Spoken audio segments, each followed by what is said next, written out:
No-bake nectarine cheesecake, perfect for hot summer days.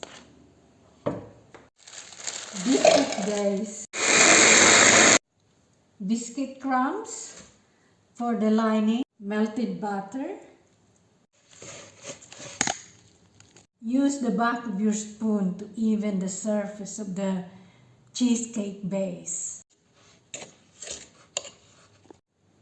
Keep it in refrigerator while doing your filling.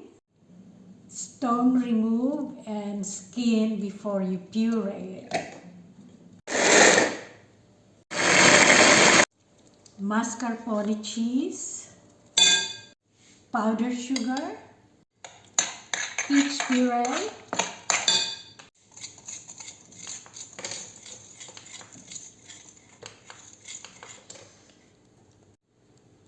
gelatine,